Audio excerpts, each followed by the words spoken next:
찬양 감사합니다. 함께 기도하시겠습니다.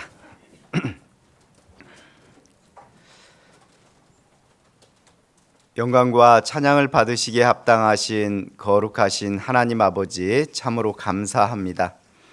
영원한 멸망 가운데서 저희를 구원하여 주시고 자녀 삼아 주시고 또 우리에게 귀한 삶을 허락하셔서 하나님의 영광과 주의 복음을 위해 살 수 있는 기회 주심에 감사드립니다. 주의 날에 주의 자녀들이 이 자리에 함께 모였습니다. 우리의 찬양을 받아주시고 또 우리의 기도에 응답하여 주시고 또 우리에게 필요한 교훈의 말씀과 풍성한 교제의 기쁨을 허락하여 주시옵소서. 오늘 이 자리에 함께하고자 하나 여러 이유로 함께하지 못한 주의 자녀들 위에도 은혜를 베풀어 주시고 어느 곳에 있든지 이곳을 기억하고 마음과 기도로 동참할 수 있는 은혜를 주시고 이후에는 마음뿐만이 아니라 몸도 함께하여 동일한 주의 은혜 나눌 수 있도록 도와주시옵소서. 육신의 질병 가운데 있어 함께할 수 없는 주의 자녀들이 있다면 주님께서 그 가운데 함께하시고 위로해 주시고 또 건강을 회복시켜 주셔서 하나님의 은혜와 사랑이 그 가운데도 있음을 기억하고 모든 이들에게 하나님의 사랑을 증거하는 기회로 삼게 하여 주시옵소서. 주 성령님께만 모든 것을 맡기고 의지합니다. 우리를 십자가의 피로 구원하여 주시고 한결같이 사랑하시는 우리 구주 예수 그리스도 이름으로 기도드립니다. 아멘. 우리 다 함께 성경 말씀 민수기 21장 말씀을 찾겠습니다. 민수기 21장 4절부터 9절까지 말씀입니다.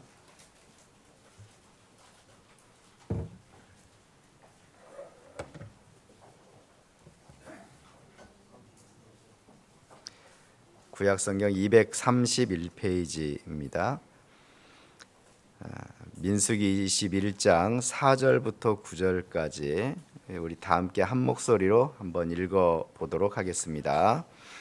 백성이 호르산에서 진행하여 홍해 길로 쫓아 에돔 땅을 둘러 행하려 하였다가 길로 인하여 백성의 마음이 상하니라. 백성이 하나님께 모세를 향하여 원망하되 어찌하여 우리를 애굽에서 인도하여 올려서 이 광야에서 죽게 하는고 이곳에는 식물도 없고 물도 없도다. 우리 마음이 박한 식물을 싫어하노라 하매 여호와께서 불뱀들을 백성 중에 보내어 백성을 물게 하심으로 백성이 모세에게 이르러 가로되 우리가 여호와와 당신을 향하여 원망함으로 범죄하였사오니 여호와께서 이 뱀들을 우리에게서 떠나게 하소서. 모세가 백성을 위하여 기도하매 여호와께서 모세에게 이르시되 불뱀을 만들어 장대 위에 달라 물린 자마다 그것을 보면 살리라. 모세가 놋뱀을 만들어 장대 위에 다니 뱀에게 물린 자마다 놋뱀을 쳐다본즉 살더라. 다시 한번 인사드리겠습니다. 안녕하세요. 만나서 반갑습니다. 오늘은 이 본문을 중심으로 해서 우리가 좀 마음에 새겨야 될 교훈들을 좀 나눠 보도록 하겠습니다. 우리가 읽은 본문의 스토리는 복잡하진 않습니다. 아주 단순합니다. 이스라엘 백성들이 가나안을 향해서 나아가는 그 여정에 그 길에 그 혹독함이죠. 광야길이 쉽지 않죠. 그 길로 인하여 마음이 상해서 하나님과 모세를 원망하고 그것 때문에 하나님께서 이제 불뱀을 보내어서 그들을 물게 하시고 그러자 그들이 회개하고 또 그 뒤에 모세의 중보기도를 통해서 장대 위, 긴 막대기 위에 놋뱀을 만들라고 하나님께서 말씀하시고 누구든지 그것을 쳐다보면 살 것이다 라고 말씀하시고 또 실제로 쳐다본즉 살았다라는 그런 스토리입니다. 어렵지 않은 스토리 라인이죠. 자, 근데 이 가운데 이제 우리가 몇 단락을 좀 나누어서 좀 더 깊이 있게 이제 교훈을 나눠볼 필요가 있어서 본문을 주제로 한번 나눠보도록 하겠습니다. 먼저 4절 말씀입니다. 백성이 호로산에서 진행하여 홍해길로 조차 에돔산을 둘러 행하려 하였다가 길로 인하여 백성의 마음이 상하니라. 이스라엘 민족이 출애굽한 이후에 가까운 길로 가면 며칠 걸리지 않아서 이제 가나안 땅에 들어갈 수 있는데 그 가까운 길을 돌고 돌아서 지금 40여 년의 세월을 보내고 있는 그런 과정입니다. 특히 4절에 보니까 에돔 땅을 둘러 이렇게 돼 있죠. 그러니까 에돔 땅을 가로지르면 훨씬 더 빨리 갈 수 있을 것 같은데 그 길을 지나가지 말고 둘러가라고 말합니다. 원래 에돔 땅을 지나서 갈 수 있는데 가다 보면 이제 충돌이 우려되기도 하고 또 에돔 족속은 이스라엘 민족과 친족 관계에 있는 그런 족속이라고 말할 수가 있죠. 야곱의 형이 에돔이기 때문에 그렇습니다. 그래서 이제 하나님께서 둘러서 가도록 하는데 그 여정이 참 쉽지 않았던 것 같습니다. 이걸 이제 바꿔 말하면 자신들이 기대했던 그 길과 하나님께서 인도하시는 길이 달랐다는 뜻이죠. 그들이 출애굽한 이후에 아마도 기대하고 있었던 여정은 최단 시간에 좀 더 편안한 과정을 통해서 약속의 땅 가나안 땅에 들어가서 그곳에서 어떤 평강과 안정을 누리는 그런 삶을 기대했을 것 같습니다. 자, 그런데 그런 기대가 이제 무너지고 있는 것이죠. 그것 때문에 40년의 여정 가운데서 끊임없이 이제 불평과 불만이 나오는 것이 이제 민수기의 주된 내용이라고 그렇게 말할 수가 있습니다. 우리도 구원받은 이후에 우리의 삶을 기대하는 바가 있을 겁니다. 이제 가끔 구원받은 분 이렇게 간증을 듣다 보면 이제 구원받게 된 동기가 자신의 삶의 어떤 실패, 궁핍함, 그다음에 어떤 관계 어려움 등을 호소하고 그것 때문에 이제 높아졌던 마음이 낮아져서 말씀을 들을 수 있는 기회가 됐고 그래서 말씀을 듣고 구원을 받았다라는 그런 간증이 구원 간증 중에 상당수를 차지하죠. 이제 거기까지 들으면 야 하나님은 이렇게 사람을 낮추시고 또 이제 마음을 열어주시고 구원케 하시는구나라는 그런 공감이 형성이 되는데 이제 그 뒤에 이어지는 말을 들을 때에 이제 제 개인적인 이제 느낌은 약간의 불편함이 좀 다가올 때가 있어요. 어떤 때 다가오냐면 이제 그래서 이제부터는 뭔가 하나님께서 내 삶의 문제들을 좀 해결해 주시지 않을까라는 기대를 이렇게 이야기할 때도 있죠. 왜냐하면 그동안의 어려움을 허락하신 것은 이 구원의 은혜를 허락하기 위한 것이었으니까 구원을 받았으면 그 다음에 그 문제가 해결되기를 바라지 않겠어요? 그런데 우리가 익히 잘 알다시피 그런 일은 별로 없죠. 어려움은 여전히 어렵고 아픈 사람은 여전히 아프고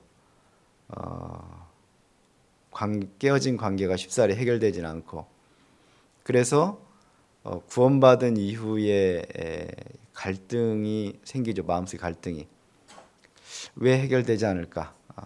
내가 받은 구원이 정말일까? 뭐 이런 의심이 들기도 하죠. 또 어떤 경우는 구원받기 전보다 상황이 더 악화되는 경우도 있습니다. 여기가 바닥이구나 싶었는데 알고 보니 지하가 있는 뭐 이런 엄청난 그 고통 속에 더 빠질 때도 있죠. 그럴 때 이제 제가 지금 있는 그 경상도 지역은 불교세가 상당히 세잖아요. 그런 경우가 있을 때 항상 옆에 계신 분들이 그런다고 하더라고요. 종교를 바꿔서 그런다고. 그러니까 왜 종교를 바꿔서 이렇게 어려움을 자초하냐? 다시 돌아와라. 그러면 이건 경험상입니다. 한 절반 정도는 다시 그냥 가는 것 같아요. 아마도 구원은 아니겠죠. 그런 갈등, 우리가 기대했던 바의 어떤 그 인생의 길과는 다른 그런 현실을 마주하게 되고 그 가운데서 하나님을 원망하고 또는 나를 전도했던 사람을 원망하기도 하죠. 왜 나를 이런 길로 인도했냐고 그렇게 원망하기도 하죠. 그런데 우리가 구원받은 다음에 우리가 반드시 인정하고 고백해야 될 게 하나 있습니다. 여기를 잡으시고요. 예레미야 10장을 보겠습니다.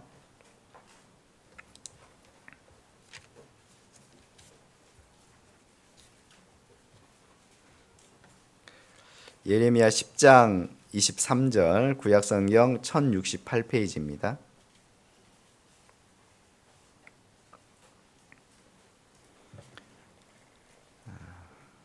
예레미야 10장 23절 함께 읽어보겠습니다.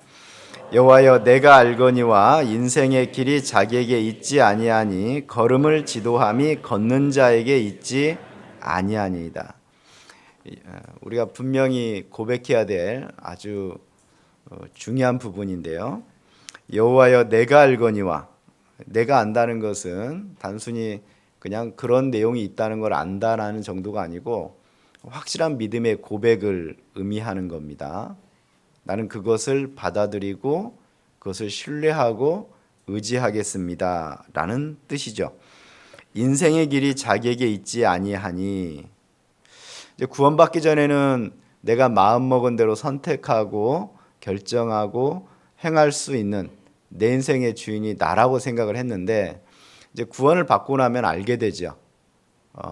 그전에도 그랬지만 구원받은 이후에 우리가 구원받았다는 것의 의미는 단순히 죄사함 받았다는 의미로 끝나는 것이 아니잖아요.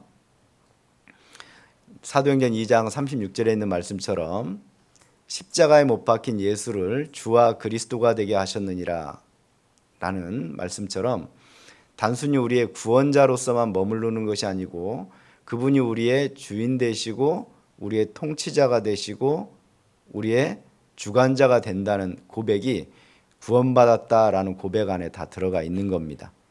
그러니까 내가 구원을 받았다라고 말할 때는 이제부터 내 삶의 주인은 주님이십니다.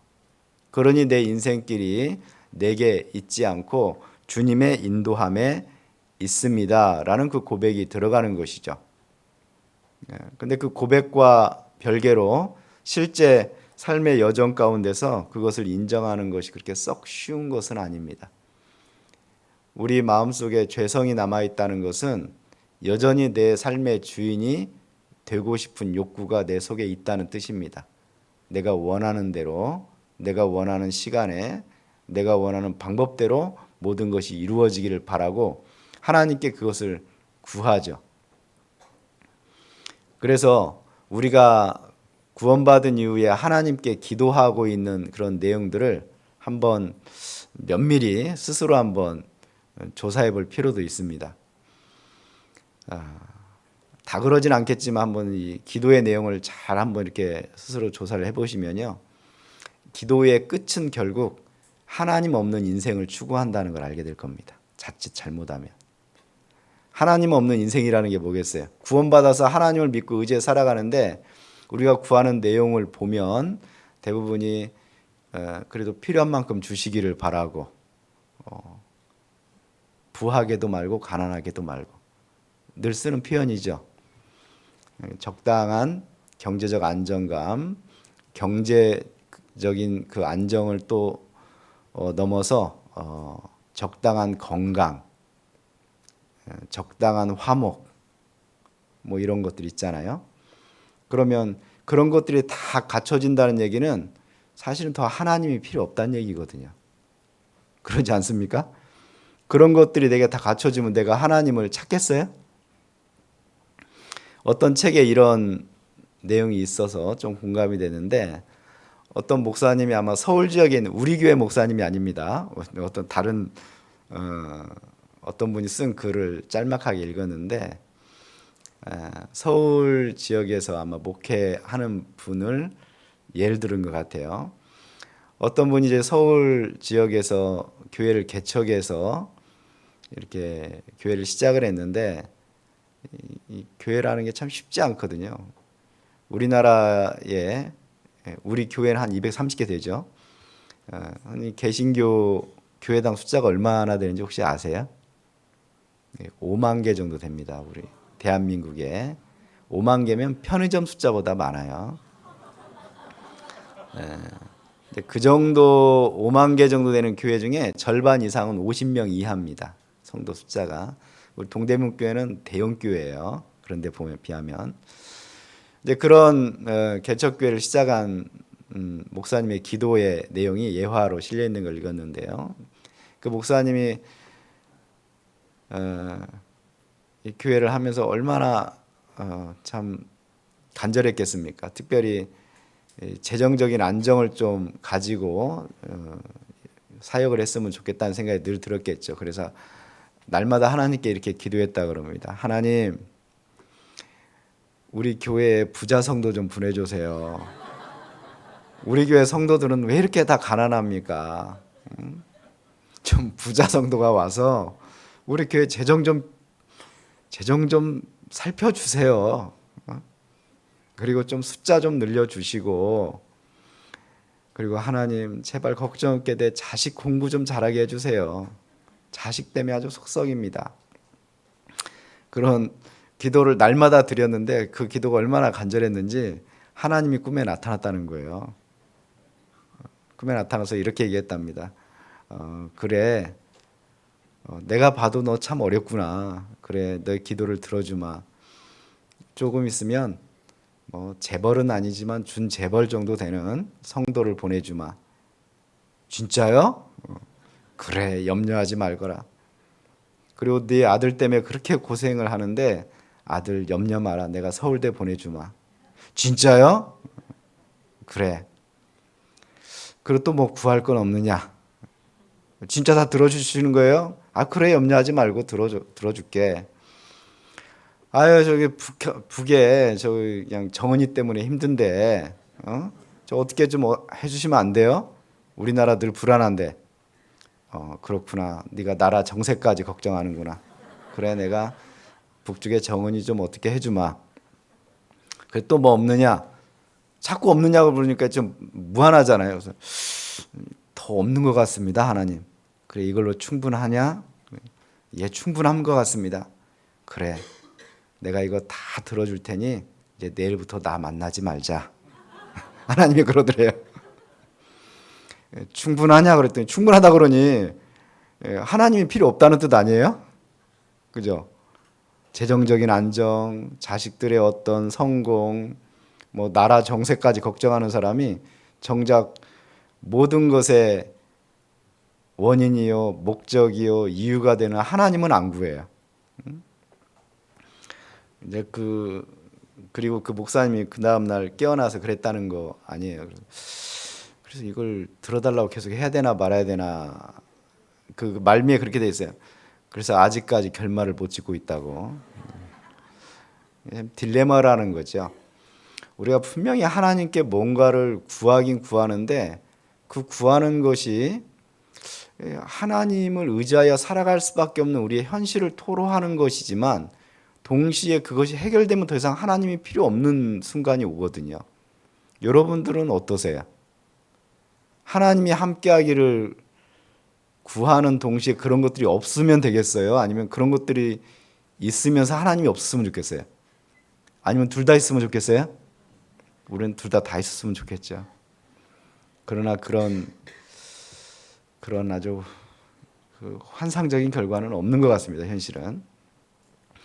하나님은 우리에게 둘 중에 하나를 선택하라고 하는 것 같습니다. 예수님께서 십자가에 죽으시고 부활하신 이후에 제자들에게 제일 먼저 나타나서 하신 말씀이 너에게 평강이 있을지어다. 손에 못자국을 보이시면서 너희에게 평강이 있을지어다 그랬습니다. 하나님께서 우리에게 주시는 평화를 받아 누리라는 겁니다. 그런데 하나님께서 우리에게 예수 그리스도를 통해서 주신 평화는 사실 우리가 기대했던 평화와는 사뭇 다릅니다. 앞에 내용과도 이어집니다만 우리가 기대했던 평화는 내 앞에 나를 힘들게 했던, 나를 가로막던 그런 걸림돌들, 장애물들이 사라지는 그런 의미에서의 평화를 기대합니다. 그렇지 않습니까? 그런 우리가 기대하는 평화와 예수님께서 우리에게 주시는 평화가 충돌되는 장면이 이제 신약 성경에 등장을 하는데 이제 그 부분을 놓치는 분들이 많죠. 그 충돌되는 장면 중에 하나가 세금 논쟁입니다. 내용은 아실 거예요. 찾지는 않겠습니다. 그 세금을 로마의 황제에게 바치는 것이 가합니까 불가합니까라고 이제 바리새파 사람들이 헤롯 당원들과 함께 예수님을 무너뜨리려고 찾아왔습니다. 와서 질문을 던졌어요. 만약에 세금을 바치지 마라 그러면 로마의 반역자가 되는 것이고 바쳐라 그러면 이제 유대 민족에게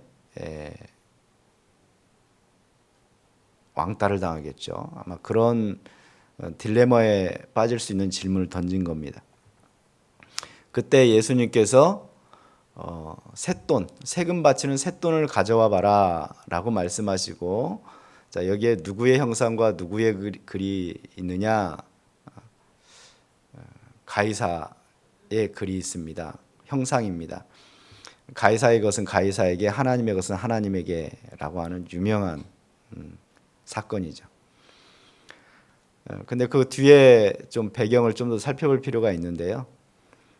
로마에게 세금을 바친다는 것이 어떤 의미인가라는 것은 이제 유대인들에게 있어서 굉장히 중요합니다. 왜냐하면 유대인들에게 있어서의 주는 하나님 한 분이시죠. 그래서 성전에 가서 성전세를 내는 것은 하나님이 우리의 주입니다, 주님이십니다라는 고백이거든요. 근데 황제에게 세금을 바친다는 건 반대로 무슨 의미가 되겠습니까? 바로 로마의 황제, 당신이 우리의 주인이십니다, 주입니다라는 고백이거든요. 그러니 성전에서도 세를 바치고 로마의 황제에게도 세를 바치는 것은 있을 수 없는 일입니다. 그래서 당시에 총독이 빌라도였잖아요. 이 빌라도가 세금을 바치라고 강요를 했을 때 바리새파를 중심으로 해가지고 세금에 대한 불복종 항쟁을 시작해서 당시에 수많은 바리새파 사람들이 피를 흘려 죽었습니다. 바리새파는 그런 사람들입니다. 그런 바리새파 사람들이 예수님께 와서 가이사에게 세금을 바치는 것이 가합니까 불가합니까 라고 물었을 때 백성들은 당연히 바리새파 사람들은 세금 바치는 걸 극렬히 반대했던 사람들이니까 그들이 바라는 답이 무엇인지를 알고 예수님을 쳐다봤겠죠. 근데 예수님께서 야, 쇳돈을 좀 가져와 봐라 라 그랬죠. 그러면 쇳돈을 가져와 봐라고 했을 때 그 쇳돈 데나리온이거든요. 쇳돈을 바로 가져와야 되겠습니까? 한참 찾아 헤매야 되겠습니까? 바리새파 사람들은 쇳돈을 가지고 있으면 안 되거든요. 왜냐하면 세금 바치는 걸 그렇게 극렬히 반대했던 사람들이 쇳돈을 주머니에 넣고 있다는 건 그건 상당히 모순된 얘기거든요. 그런데 쇳돈을 가져와 봐라 그러니까 바로 꺼내줬잖아요. 꺼내는 순간 막 상당히 당황했을 거예요. 백성들은 저 뭐지? 이렇게 아마 봤을 겁니다. 거기에서 이제 예수님에게 한 방 맞은 거죠. 이제 바리새파 사람들 일단 당한 겁니다. 그리고 나서 이 형상과 글이 누구의 것이냐? 가이사의 것입니다. 근데 실제 우리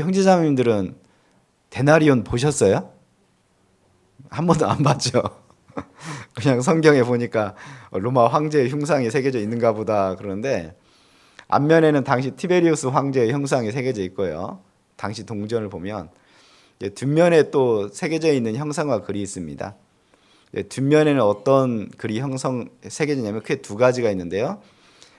하나는 폰티푸스 막시무스라고 새겨져 있고, 또 한 동전, 두 종류의 동전이 있는데 또 한 동전에는 팍스라고 새겨져 있습니다. 팍스. 폰티푸스 막시무스라는 단어는 최고의 제사장, 최상의 제사장, 존귀한 제사장이라는 뜻을 가지고 있습니다. 그러니까 황제는 단순히 통치자뿐만 아니라 신의 대리자로서 신의 축복을 비는 사람이다라는 뜻을 가지고 있고, 이것을 좀 더 직접적으로 표현한 단어가 팍스라는 단어가 새겨져 있는 동전도 발행이 많이 됐는데요. 팍스라는 말은 평화라는 뜻입니다. 그러니까 당시 로마의 황제가 로마의 권력과 힘, 군대를 통해서 이룩한 평화, 흔히 그 시대를 팍스 로마나라고 그렇게 얘기하죠. 현재 우리 시대에는 얼마 전까지만 하더라도 팍스 아메리카나였죠. 아메리카, 미국에 의한 평화였죠. 지금은 뭐 다 깨져버렸죠. 지금은. 그러니까 당시 로마가 지중해를 중심으로 해서 그 근방을 통일했을 때 로마의 평화가 이루어졌습니다. 해적이 사라지고 산적이 사라지고 강도가 사라지고 전쟁이 사라지고 모든 길은 로마로 통한다는 표현처럼 모든 물자와 상업활동이 활발해지고 아주 풍요로운 시대가 됐죠. 모든 사람들이 기대했던 평화의 시대가 도래한 것입니다. 그게 바로 팍스 로마나입니다. 사실 팍스 로마나라는 것은 정말 현실의 모든 사람들이 기대했던 그런 평화죠. 그리고 우리가 기대하던 평화이기도 하죠. 그러니 로마의 황제에게 세금을 바친다는 것은 바로 그 로마에 의한 평화를 내가 수용하고 받아들인다는 뜻이기도 합니다. 로마의 통치 아래서. 그런데 주님께서 우리에게 주시는 평화는 하나님의 다스림 가운데 주어지는 평화죠. 어떤 평화를 기대하세요? 우리가 늘 샬롬이라고, 어떤 분은 그 샬롬이라는 말을 농담거리로도 사용하기도 하던데, 네? 우리가 기대하는 평화는 어떤 평화인가요? 혹시 우리가 하나님 안에서 기대하는 평화가 로마의 평화 아닌가요? 내 앞에 가로막던 모든 장애물들이 사라져버리는 그런 문제가 하나도 없는 그런 진공 상태에서의 평화, 우리가 기대하던 평화죠. 그런데 그런 평화는 우리가 구원받은 이후에 우리에게 주어지진 않습니다. 문제가 그대로인 것 같죠.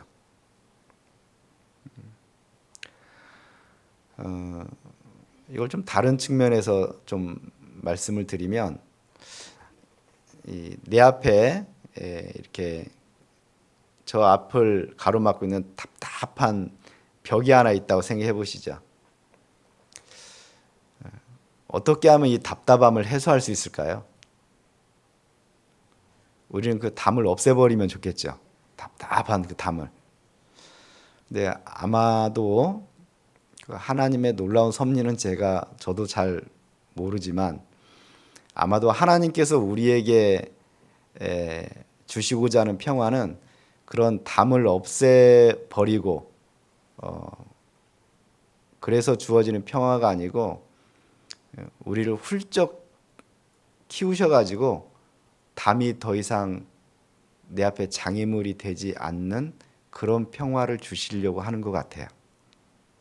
다시 말하면, 내가 날마다 나를 힘들게 했던 돈에 관한 것들, 건강에 대한 것들, 관계에 대한 것들, 어떤 인기에 대한 것들, 인정에 대한 것들, 그런 것들이 더 이상 내 마음을 깨뜨리지 않는 그런 평화, 그런 것들이 사라지는 것이 아니고, 그런 것들이 있음에도 불구하고 더 이상 그것들이 내 삶을 좌우하지 않게 되는, 그런 것들이 더 이상 내 삶의 가치를 훼손시키지 않는 그런 평화를 하나님께서 우리에게 주시길 원하시는 것 같습니다. 그런 평화를 우리가 제대로 누리려면 그 평화의 수여자이신 하나님이 누군가를 알아야 되거든요. 그러지 않습니까? 하나님 아세요? 모를 거려.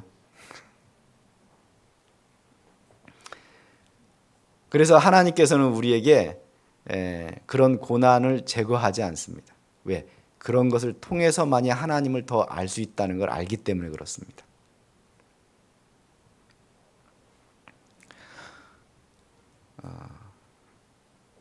어떤 분들이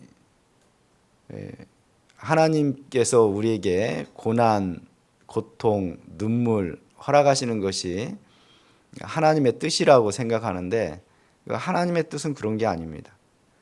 하나님은 우리에게서 눈물이 흘려지고 아픔을 느끼고 그런 마음이 힘들어하는 걸 하나님께서 원하지 않습니다. 우리에게. 예레미야 애가 3장 33절에 보면 하나님께서 우리의 고통을 허락하신 것은 하나님의 본심이 아니시다 그랬습니다. 그러니까 하나님께서 그런 걸 원하는 게 아니에요. 근데 왜 허락하시죠? 그런 것들이 아니면 우리가 하나님을 알지 못하는 현실에 살고 있기 때문에 그렇습니다. 우리는 하나님을 더 알기를 원하시죠. 그리고 하나님의 영광이 우리를 통해 드러나기를 원하시죠. 그래서 고난과 고통이 허락되는 겁니다. 왜? 그런 속에서만이 우리가 하나님을 갈구하고, 그런 속에서만이 하나님을 발견하고, 그런 속에서만이 하나님을 경험하고 하나님을 알아가기 때문에 그렇습니다. 그래서 우리가 기대하지 않은 그런 길로 인도하시는 겁니다. 왜 하나님께서 이스라엘 민족을 바로 가나안으로 인도하지 않고 40년의 세월을 허락하셨는가? 하나님께서 이스라엘 민족이 하나님이 어떤 분인가를 더 알기를 원하셨습니다. 더 알기를. 그들은 우리는 이제 성경을 읽다 보면 시간 감각을 좀 잊어버리죠. 이스라엘 민족이 애굽 땅에서 400년 동안 종살이했다. 그냥 한 문장으로 끝내버리니까 400년이 얼마나 긴 세월인지 몰라요. 지금부터 400년 전이면 임진왜란 때 정도 되거든요. 엄청나죠. 이순신 장군 얼마나 옛날 사람입니까? 근데 우리는 요셉 얘기하다가 갑자기 모세로 넘어가도 하나도 이상하게 안 느껴요. 이 엄청난 이 적응력이라고 해야 될까? 그러다 보니까 이스라엘 민족이 400년 동안 이집트에 있으면서 그들이 어떤 사람이 되었는가를 놓치고 있는 거예요. 사실 그들은 이집트 사람이 된 겁니다. 이스라엘 민족이라는 이름은 가지고 있지만 그들은 뼛속까지 이집트 사람이 된 거예요. 사상, 문화, 언어, 그 어느 것 하나 이집트의 영향을 받지 않은 것이 뭐가 있겠습니까? 그러니까 광야 세월을 시작할 때 막 시내산에 모세가 올라가서 내려오지 않자 아론에게 송아지 만들어 달라고 하나님이 안 보이잖아요. 모세가 안 내려오니까. 그래서 아론이 금 귀걸이 뭐 반지 이런 가져오라 그래가지고 송아지를 만들으니까 그들이 보라 하나님이로다 그러잖아요. 많은 분들이 그들이 송아지 섬겼다고 생각하는데 그들은 송아지를 섬긴 적이 없습니다. 그들은 하나님을 섬겼던 거예요. 어떤 하나님이요? 송아지 모양을 한 하나님을 섬겼던 것뿐입니다. 송아지 섬겼다고 생각하면 큰 오산입니다. 하나님을 그 모양으로 섬겼던 겁니다. 그러면 송아지 모양의 하나님은 어디서부터 생겨난 걸까요? 그들이 이집트에서 섬겼던 그런 모양의 이집트 신에서 본따온 겁니다. 그러니 단순히 하나님이 10가지 재앙을 내리시는 것을 보고 홍해의 기적을 그들이 경험했다 그래서 그들이 하나님을 알았다라고 말하는 건 큰 오산이죠. 분명히 하나님의 능력을 경험하고 이집트의 신들이 아무것도 아니라는 것을 알았다라고 할지라도 그들 속에는 여전히 이집트의 문화유산이 흐르고 있었던 겁니다. 그것이 바로 벗겨지지 않아요. 그랬기 때문에 정탐꾼 사건을 통해 가지고 40년의 광야 생활이 필요했던 겁니다. 그런 것들이 벗겨지는 기간이죠. 그래서 홍해를 건널 때 너희는 가만히 서서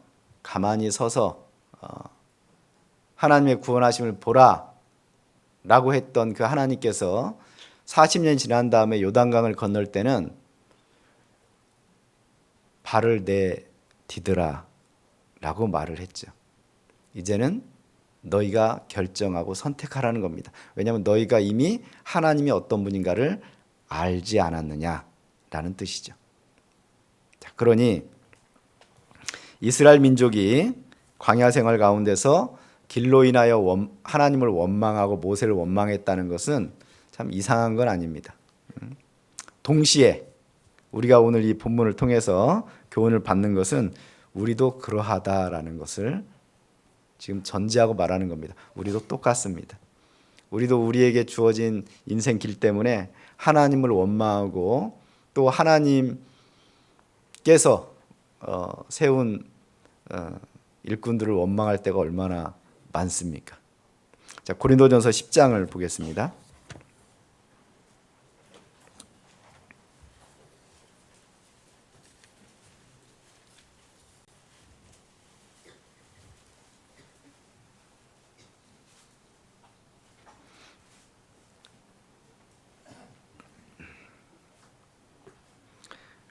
고린도전서 10장 9절부터 13절까지 함께 읽어보겠습니다. 저희 중에 어떤 이들이 주를 시험하다가 뱀에게 멸망하였나니 우리가 저희와 같이 시험하지 말자. 저희 중에 어떤 이들이 원망하다가 멸망시키는 자에게 멸망하였나니 너희는 저희와 같이 원망하지 말라. 저희에게 당한 이런 일이 거울이 되고 또한 말세를 만난 우리의 경계로 기록하였느니라. 그런즉 선줄로 생각하는 자는 넘어질까 조심하라. 사람이 감당할 시험 밖에는 너희에게 당한 것이 없나니 오직 하나님은 미쁘사 너희가 감당치 못할 시험 당함을 허락지 아니하시고 시험 당할 즈음에 또한 피할 길을 내사 너희로 능히 감당하게 하시느니라. 구약의 이 사건을 예를 들면서 이 모든 일이 우리에게 거울이 된다 그랬잖아요. 그런데 12절을 다시 한번 좀 주목해서 읽었으면 좋겠습니다. 그런즉 선줄로 생각하는 자는 넘어질까 조심하라. 이건 뭐겠습니까? 우리는 아니야 라고 말할 가능성이 높다는 거죠. 구약의 이들의 모습을 보면서 나는 아니야, 나는 이들 같지 않아, 나는 원망하지 않아, 나는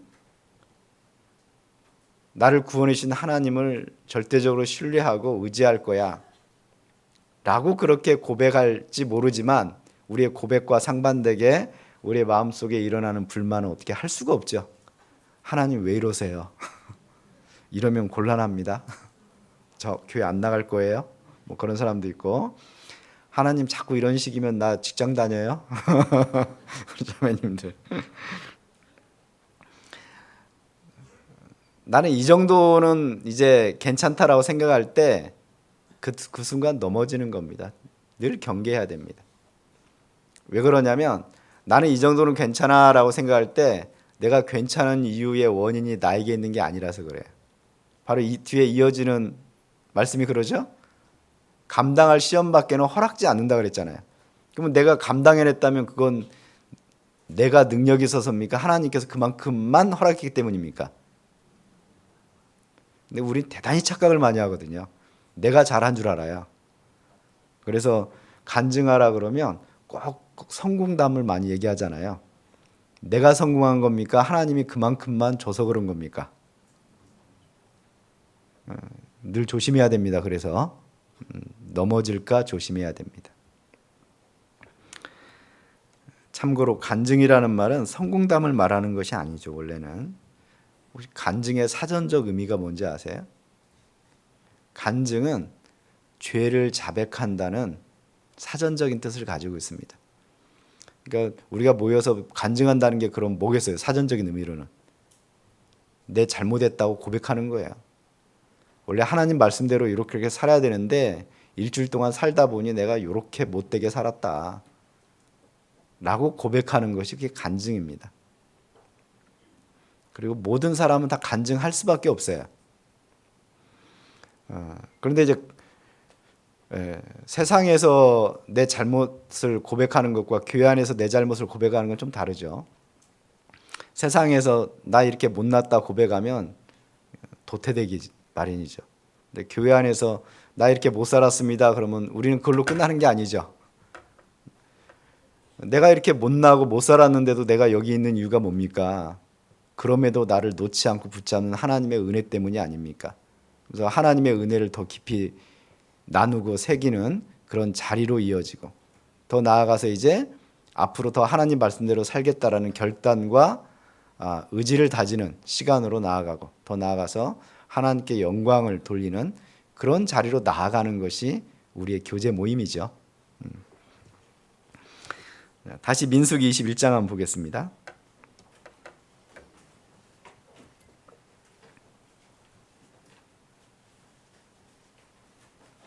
민수기 21장 4절 5절 제가 다시 읽겠습니다.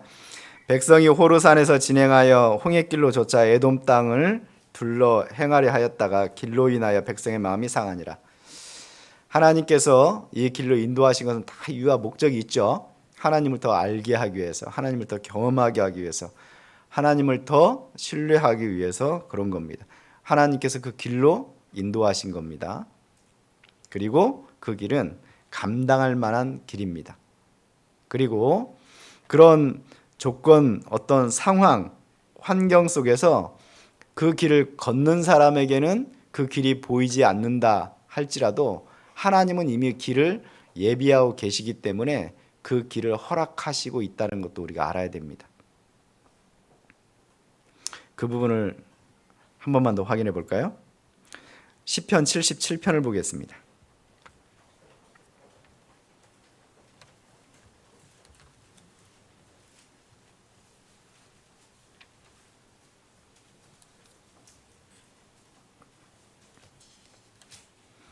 시편 77편 19절 20절 페이지 857, 858페이지에 있습니다.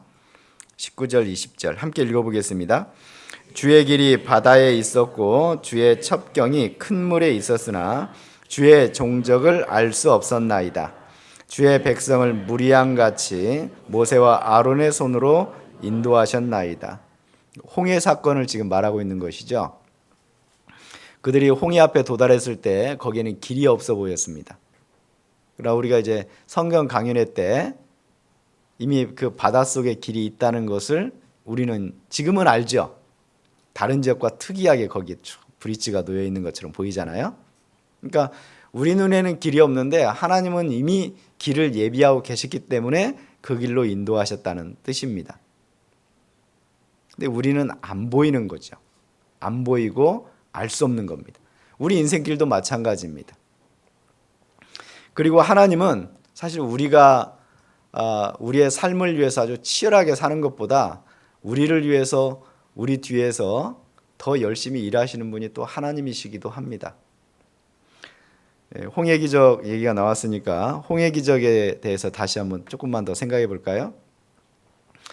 우리 형제자매님들께서 홍해 기적 그러면 뭐가 제일 먼저 연상이 되세요? 십계가 연상이 되죠. 십계. 모세가 지팡이로 탁 손을 내밀니까 그냥 바다가 쫙 갈라지는. 그리고 이제 어린 중고등학교 학생들은 이집트 왕자의 그 장면이 생각나죠. 애니메이션 딱 내밀니까 그냥 쫙. 실제 그랬을까요? 성경을 출애굽기 14장 나중에 꼭 읽어보세요. 그 내용을 제가 설명을 드릴게요. 이렇습니다. 역시 막다른 골목에 서가지고 뒤에는 이집트 군대가 쫓아오고 앞에는 바다가 있는 상태에서 하나님과 모세를 원망합니다. 이때는 하나님께서 일단 받아주세요. 그 원망을. 왜? 내가 생각해도 답답하겠다 뭐 이런 느낌인 거죠.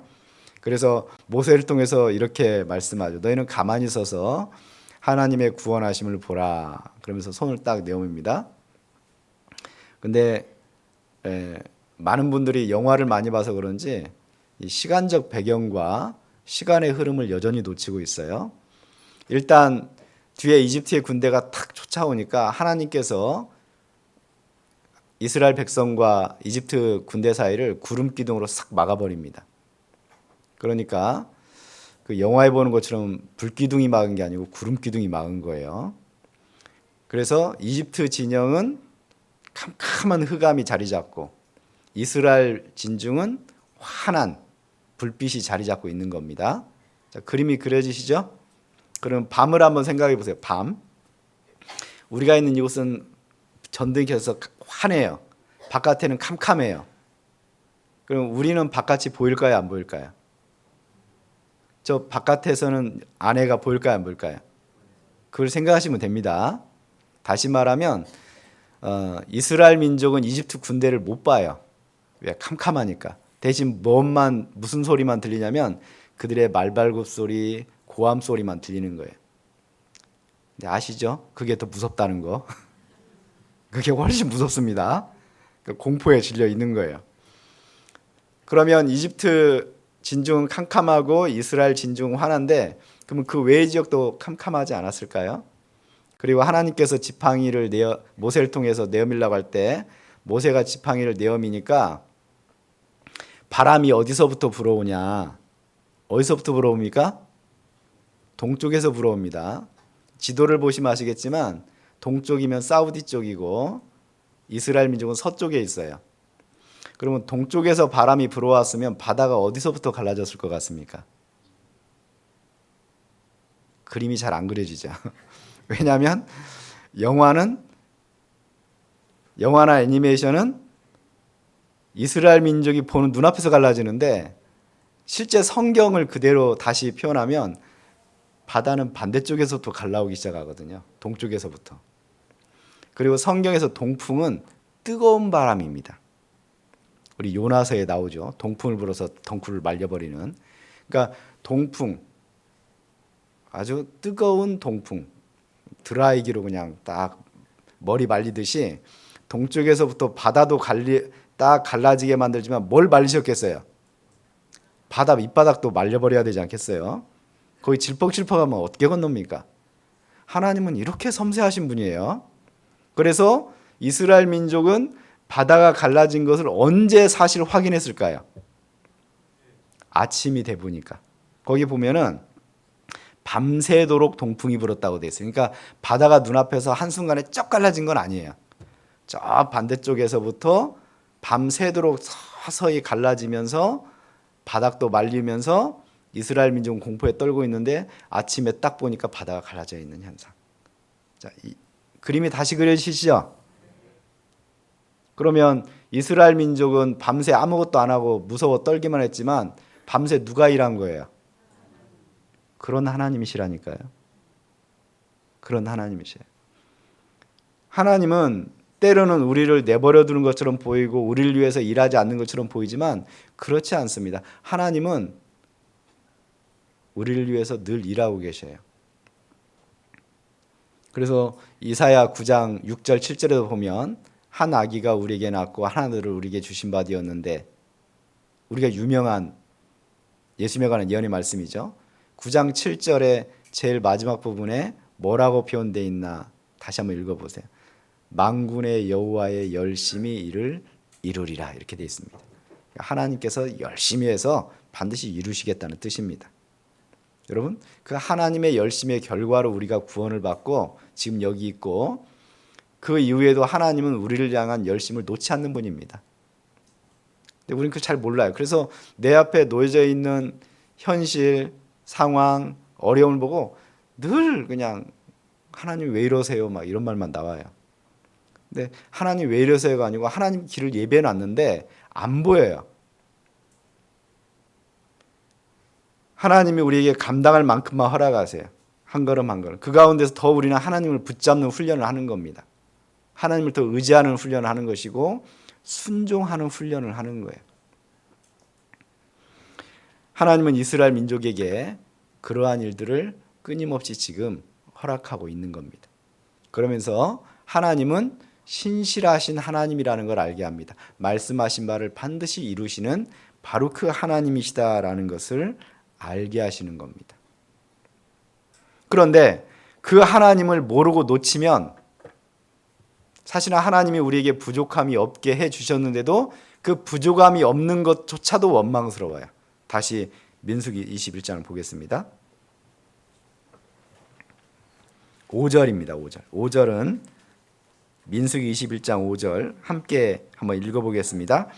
백성이 하나님과 모세를 향하여 원망하되 어찌하여 우리를 애굽에서 인도하여 올려서 이 광야에서 죽게 하는고 이곳에는 식물도 없고 물도 없도다. 우리 마음이 이 박한 식물을 싫어하노라 하매. 이 얼마나 모순된 말입니까? 아니 식물도 없고 물도 없다 그래놓고 이 박한 식물을 싫어하노라. 이게 이 무슨 말입니까 이게? 없다 그래놓고 박하다 그래요. 이게 박하다는 말은 있다는 거예요, 없다는 거예요? 있다는 얘기죠. 그러면 이 식물이 없다는 건 무슨 의미예요? 자신들이 원하는 게 없다는 뜻이죠. 자신들이 원하는 게 없다는 거예요. 하나님이 안 줬다는 뜻이 아닙니다. 그렇지 않습니까? 그리고 이 식물이라는 게 뭐예요? 처음에 뭐라고 그랬어요? 이 식물에 대한 평가가 꿀 섞은 과자 같다 그랬거든요. 야 이게 뭐냐? 원래 만나라는 게 그런 뜻이거든요. 이게 뭐냐 이런 뜻이거든요. 광야 이게 뭐야 이게? 얼마나 놀랬겠어요. 야 하늘에서 먹을 게 내리네. 그리고 이렇게 음식을 조리해서 먹으니까 꿀 섞은 과자 맛 같네. 기가 막힌 맛이죠. 한 번도 먹어보지 못한 겁니다. 그런데 그 식물에 대한 만나에 대한 평가가 갑자기 이렇게 바뀌어요. 이 박한 식물. 이 무슨 어이없는 말입니까 이게? 예? 나중에 신명기서에 가면 하나님께서 말씀합니다. 네가 40년 동안 옷이 헤어진 적이 있느냐? 신발이 다른 적이 있느냐? 사실 굶주린 적이 단 하루도 없습니다. 이들은. 하나님께서 먹을 것을 하루하루 끊임없이 줬거든요. 그리고 물이 없다 그럴 때 물을 줬잖아요. 그런데 식물도 없고 물도 없다고 원망합니다. 이들이 말하는 식물도 없고 물도 없다는 건 뭐냐면 쌓아놓을 만큼 없다는 뜻이기도 하죠. 주기도문에 우리에게 일용할 양식을 주옵시고 라고 그렇게 기도하라고 되어 있는데 진짜 일용할 양식을 구해야 되죠. 근데 우리는 하루하루의 먹거리를 구하고 그날의 먹거리가 채워지면 만족합니까? 아니면 좀 통장 잔고가 좀 있어야 됩니까? 사실대로 얘기해 보세요. 통장 잔고가 좀 있어야 되죠. 과거에 부자의 상징이 백만장자잖아요. 백만장자. 그럼 백만장자라는 게 무슨 뜻이에요? 그 뜻을 잘 이해 못하는 사람도 많더라고요. 백만장자, 100만 달러면은 현재 우리 돈으로 한 15억 정도 되거든요. 15억 정도 부자는 아닌데. 예. 백만장자라는 말은 지금 주머니에서 당장 꺼냈을 수 있는 돈이 100만 달러가 돼야 된다 그런 뜻이에요. 그러니까 부자 소리 들으려면 지금 주머니에 10억은 들어 있어야 돼요. 그 정도 있으세요? 근데 지금 백만장자는 부자도 아니에요. 천만장자는 돼야 됩니다. 천만장자. 지금 당장 꺼냈을 수 있는 돈이 100억은 있어야 돼요. 우리는 그런 정도의 부자는 아니지만 그런 정도는 조금 염치가 없죠. 그래서 그런 정도는 아니지만 그래도 한 10억은 있으면 좋겠죠. 통장에. 표정들을 보아하니 참 꿈같은 얘기인 것 같습니다. 그래서 불안해요. 노후가 불안하고 현재가 불안하고 전세 계약 만료일이 불안합니다. 도대체 집주인은 또 얼마나 올려달라 그럴까? 이거 이제 동대문을 떠야 되나? 가까운 경기도 어디로 가야 되나? 뭐 이런 고민이 늘 있죠. 그러다 보니까 어떤 때는 지금까지 나를 구원해 주시고 함께 해 주시고 필요한 모든 것들을 불편함 없이 사실 채워 주신 그 하나님은 안 보이고 그 불편하고 불안한 환경만 보이는 거예요. 그러니까 원망이 되는 거죠.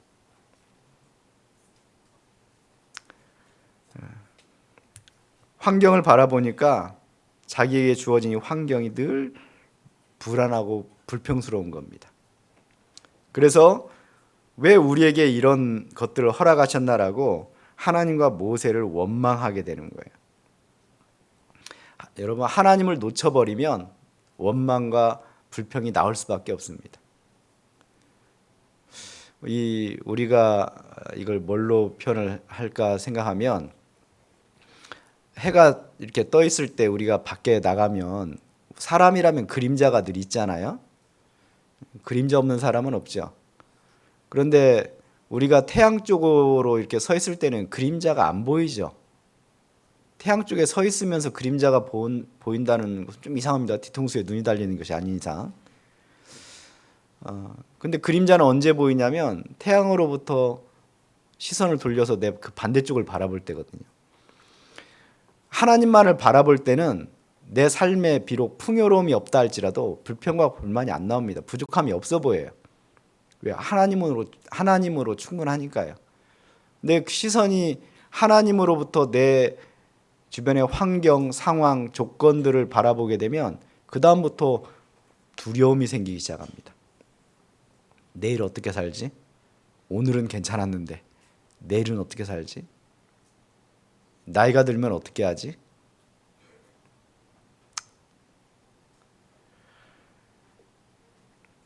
그래서 하나님께서 그들의 원망은 곧 하나님에 대한 불신이고 하나님의 신실하심을 아직도 인정하지 않고 있는 겁니다.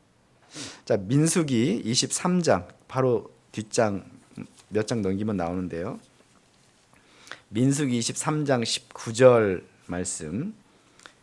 지금 거의 이제 가나안까지 왔거든요. 사실은 이들은. 민수기 23장 19절 함께 읽어보겠습니다. 하나님은 인생이 아니시니 시건치 않으시고 인자가 아니시니 후회가 없으시도다. 어찌 그 말씀하신 바를 행치 않으시며 하신 말씀을 실행치 않으시랴. 놀라운 것은 이 말이 발람의 입에서 나왔다는 것이 놀라워요. 이 말은 원래 누구의 입에서 나와야 되는 걸까요? 이미 하나님이 어떤 분인가를 경험한 이스라엘 민족의 입에서 사실 고백되어 나와야 되는 거죠.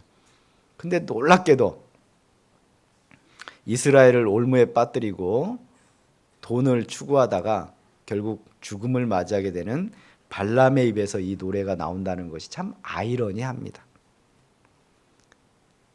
결국 이러한 하나님을 알 수 있도록, 하나님을 경험하도록 하나님은 이들을 그 길로 끊임없이 인도하셨던 것입니다.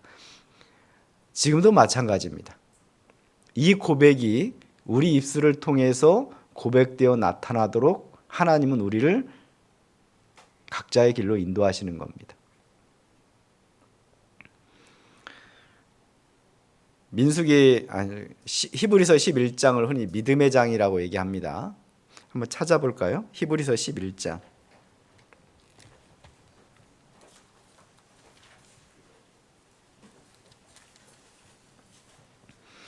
히브리서 11장을 믿음장이라고 하죠. 그리고 신앙 믿음의 명예의 전당이라고도 얘기합니다. 왜냐하면 신앙의 위인들의 이름이 쭉 나오니까 신앙의 명예의 전당이라고도 그렇게 별칭을 붙이기도 하는데요. 제가 몇 구절 읽어 올리겠습니다. 믿음은 바라는 것들의 실상이요 보지 못하는 것들의 증거니 선진들이 이로써 증거를 얻었느니라. 믿음으로 모든 세계가 하나님의 말씀으로 지어진 줄을 우리가 아나니 보이는 것은 나타난 것으로 말미암아 된 것이 아니니라. 자, 4절 5절 함께 읽어보겠습니다. 믿음으로 아벨은 가인보다 더 나은 제사를 하나님께 드림으로 의로운 자라 하시는 증거를 얻었으니 하나님이 그 예물에 대하여 증거하심이라. 저가 죽었으나 그 믿음으로써 오히려 말하느니라. 믿음으로 에녹은 죽음을 보지 않고 옮기었으니 하나님이 저를 옮기우심으로 다시 보이지 아니하니라. 저는 옮기우기 전에 하나님을 기쁘시게 하는 자라 하는 증거를 받았느니라. 7절 함께 읽어보겠습니다. 믿음으로 노아는 아직 보지 못하는 일에 경고하심을 받아 경외함으로 방주를 예비하여 그 집을 구원하였으니 이로 말미암아 세상을 정죄하고 믿음을 좇는 의의 후사가 되었느니라. 자, 여기에 공통적으로 들어가는 구절은 믿음으로 믿음으로 믿음으로라는 겁니다. 여기서 믿음의 내용은 6절에 있는 것처럼 믿음이 없이는 기쁘시게 못하나니 하나님께 나아가는 자는 반드시 그가 계신 것과 또한 그가 자기를 찾는 자들에게 상 주시는 이심을 믿어야 할지니라. 이 믿음의 내용을 여기서 일부 소개하고 있는데요. 그 내용은 첫 번째는 하나님이 계시다는 것을 아는 것, 그리고 두 번째는 그가 자기를 찾는 자들에게 상 주시는 분이시라는 것을 아는 것을 지금 말하고 있습니다. 그러니까 아벨이든 에녹이든 노아든 이런 믿음의 내용을 가지고 살았다는 뜻이죠. 자, 그러면 같은 믿음을 가졌는데 이들의 길은 너무 다르죠. 이 세 명의 인물만 읽은 것은 같은 믿음을 가지고도 얼마나 다른 삶을 살며 다른 환경과 조건 속에서 살아갈 수 있는가를 드러내 보여주기 때문에 제가 소개한 겁니다. 같은 믿음으로 아벨은 죽었습니다. 같은 믿음으로 에녹은 살았습니다. 그래 보니까 별 어려움 없이 사는 것 같아요. 그리고 노아는 심판을 경험했습니다. 그리고 노아가 살던 시대는 험악한 시대였습니다. 그러지 않습니까? 사람들의 강포가 땅에 가득한 시대. 그리고 마태복음 24장을 보면 노아의 때와 같이 인자의 마음도 그러하리라. 사람들이 먹고 마시고 장가들고 시집가고 있으면서 홍수가 나서 저희를 다 멸하기까지 깨닫지 못하였으니 오로지 먹고 마시고 장가들고 시집가는 현실의 문제에만 집착하던 시대, 그런 시대에 노아는 살고 있었습니다. 자, 이 세 사람은 같은 믿음을 가졌지만 전혀 다른 환경과 조건 속에 살아갔습니다. 우리 사랑하는 형제 자매님들은 어떤 삶을 추구하시나요? 아마 열이면 열 다 에녹같이 살고 싶을 겁니다. 그렇지 않습니까? 평탄하게 하나님과 동행하며 하나님을 기쁘시게 하며 살다가 죽음을 보지 않고 산채로 하나님께 쫙 가는 기가 막히니 삶을 살기를 원하죠. 진짜 우리는 그런 삶이 기대가 되죠? 그러나 어쩌면 이 가운데는 아벨과 같은 삶을 살 사람도 있을 겁니다. 혹독한 고난 속에 어쩌면 내가 생각하는 것 이상으로 더 혹독한 현실이 기다리고 있을지도 모르겠어요. 같은 형제, 같은 가족으로부터 죽는 것만큼이나 모멸감과 핍박을 받는 사람도 있지 않을까요? 하지만 대부분의 사람들은 노아와 같은 삶을 살 것 같아요. 요즘 시대가 노아의 때와 같다라는 마태복음 말씀처럼 오로지 현실에 집착하는 시대 아닙니까? 그 속에서 우리의 시선이 주님께 머물러야 되는데 주님께 시선을 돌리기에는 현실이 너무 각박하고 바쁘고 삶의 문제를 들이대면서 나를 협박하고 위협하는 그런 시대 아닙니까? 너 그렇게 살면 힘들어. 너 그렇게 살다가 언제 30평 아파트 얻을 거야?